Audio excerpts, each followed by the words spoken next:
Hello, Helena. It's Emily McVeigh, Executive Director of the United Way of the Lewis and Clark area.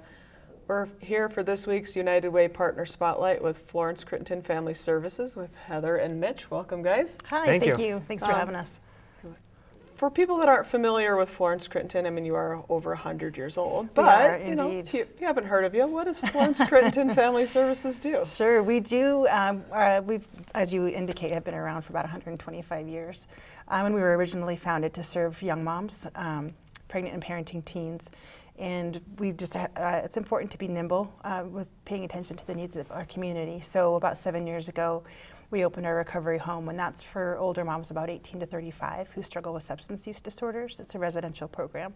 We also have a preschool that takes care of kiddos 0 to 5. We do home visiting for about 55 families a year. That number kind of oscillates a bit. Parenting classes that are free and open to the public. And we, with the new CUNY campus acquisition, we were able to open the transitional living program, which is kind of a stair step for moms that are ready to leave our residential programs. But they rent their apartments from us and can kind of get back on their feet before they're truly out in the world. So, for over 100 years, the original mission of Florence Crittenton was what people know as the Mother-Baby program. Right. So that is still a program you have and is getting up and running again. It is, yeah. It's our core program. It's why we were founded. The moms in that program ranged in age from 12 to 21. I think I mentioned that. And they come to us through trauma. Most of them are in the system, and COVID. We're still talking about COVID.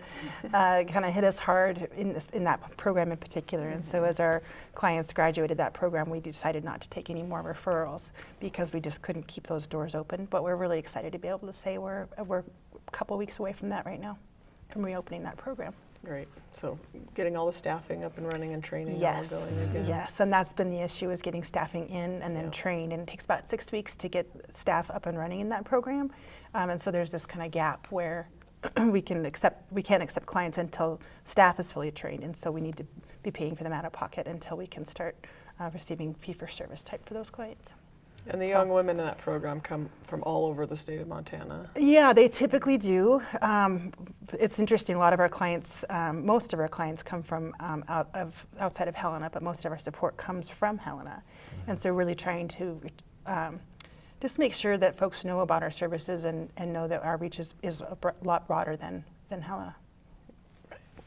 So what kinds of situations do women come from that are in the program, and what does the program itself offer? I know that's a little bit different based on each program. Yeah. So for our young moms, they're usually, they need to be in the CPS system and get referred to us.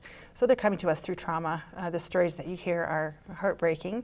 However, we're a bright spot, at least we hope to be for them, and get them on a road to a healthy environment to where they can either choose to parent their babies or they can do a loving adoption plan.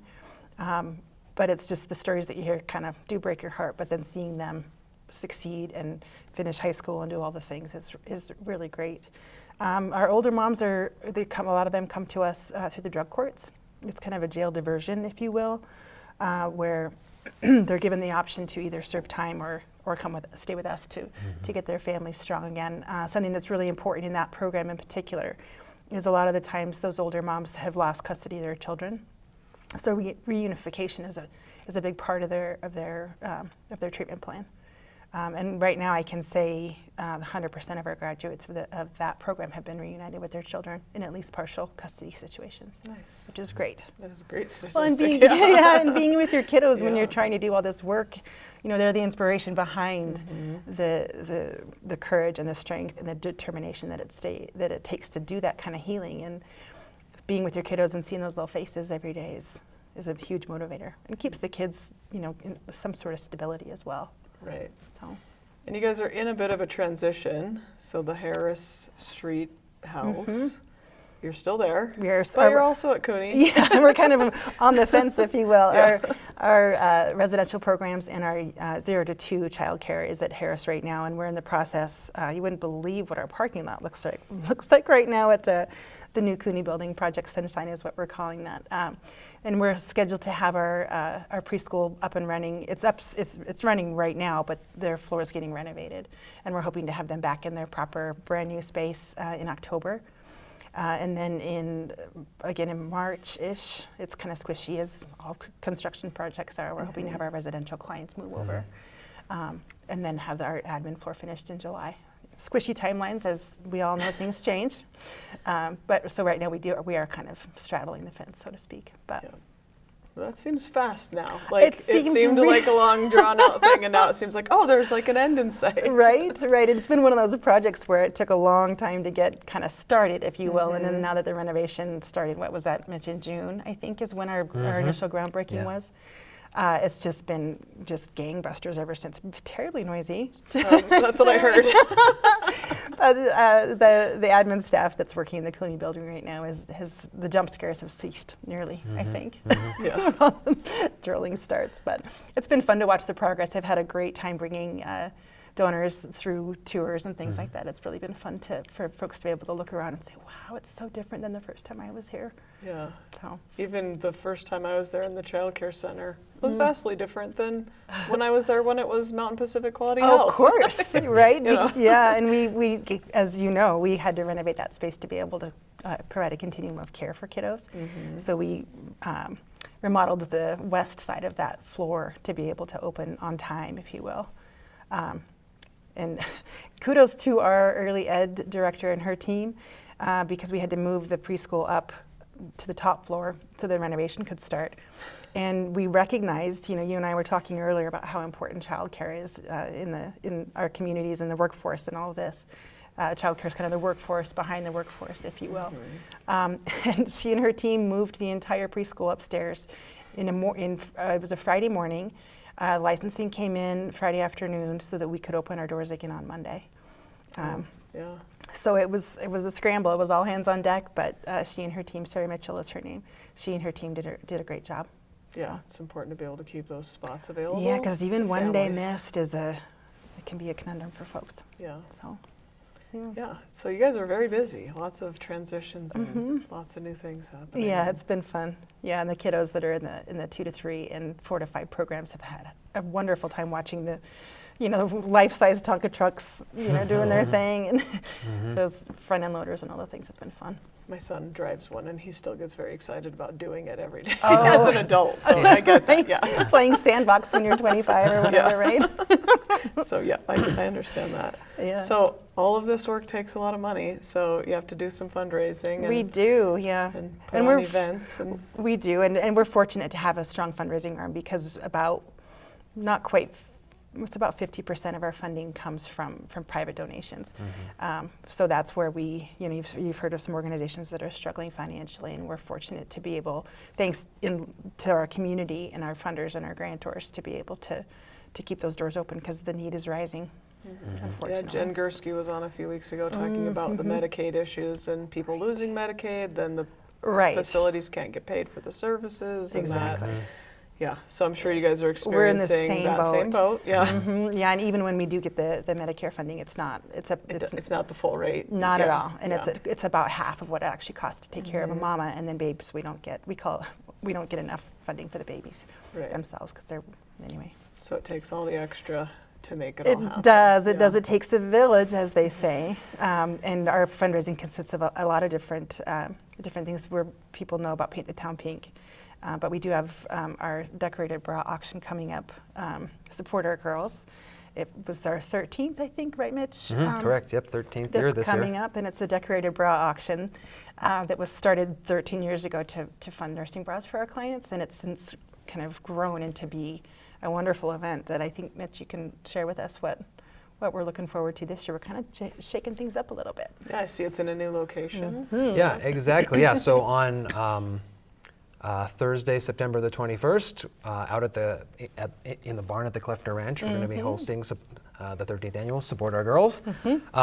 And I guess as Heather kind of alluded to, the event started out as a somewhat small to-do, small, diverse group of supporters and community partners decorated some ladies' bras in, sort of fun and creative ways. Those were auctioned off, and the proceeds were used, I think, exclusively to fund. Originally, yeah. Yeah, to fund new maternity bras for the young women parenting in our programs.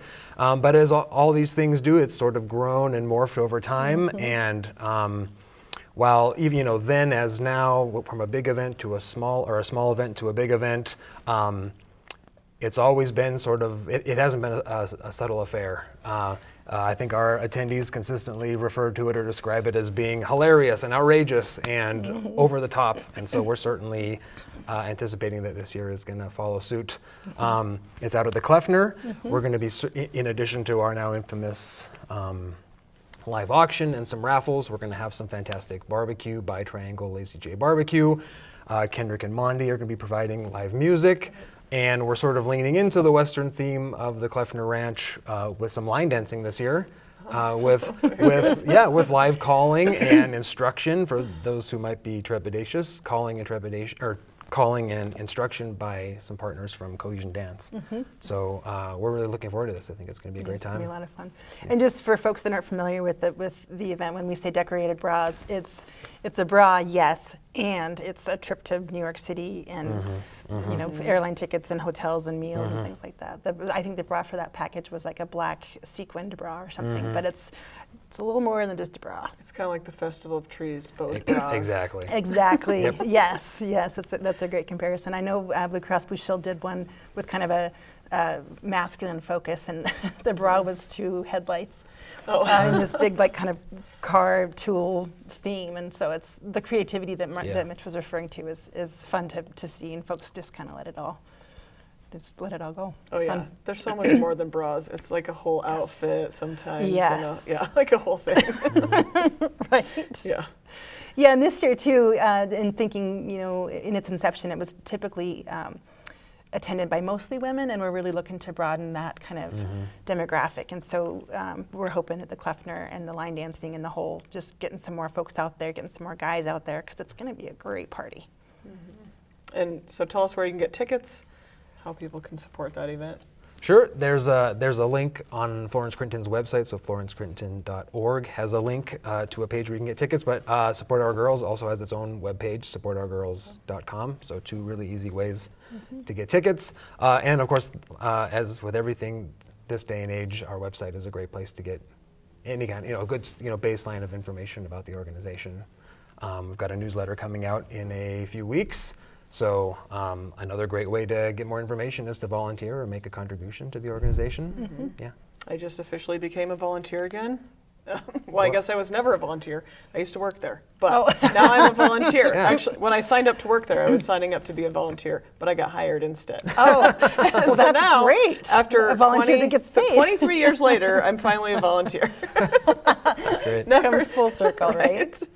Yeah. Well, in our volunteer base, just since we're talking about that, and your experiences, we really rely heavily on our volunteers. They do everything.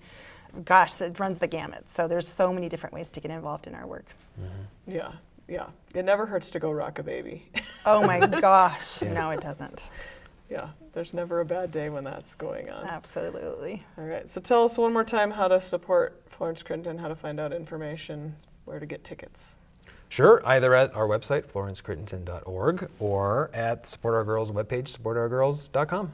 All right, any last comments before we sign off? I would just want to say thanks to the community for its tremendous support. It's been a long and generous support of the families that we serve. So we're just really continually feeling gratitude for our community. Yeah, and I think the entire state of Montana, I would say, when I was there, the entire state of Montana did a good job of supporting Florence Crittenton, and because the young ladies, I always call them girls, the young ladies come from all over. They do. And when Pat Seiler was the director many moons ago, I think, we had a lot of good support from around the state, but Helena does a great job, as we know, of supporting our community nonprofits. And it's something everybody can rally around. Yeah. Young families and babies. Aside from puppies, does it get any? Right, exactly. Yeah.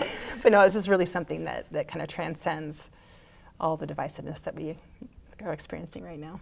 Yeah. And folks can come together to You're support not around those. for 120 years. Yeah. You're not doing a good job. So good job, guys. Thank you, Emily. Right. Doesn't happen without the support of the community, for sure. Yeah, absolutely. Well, thank you, Helena. We'll see you again next week.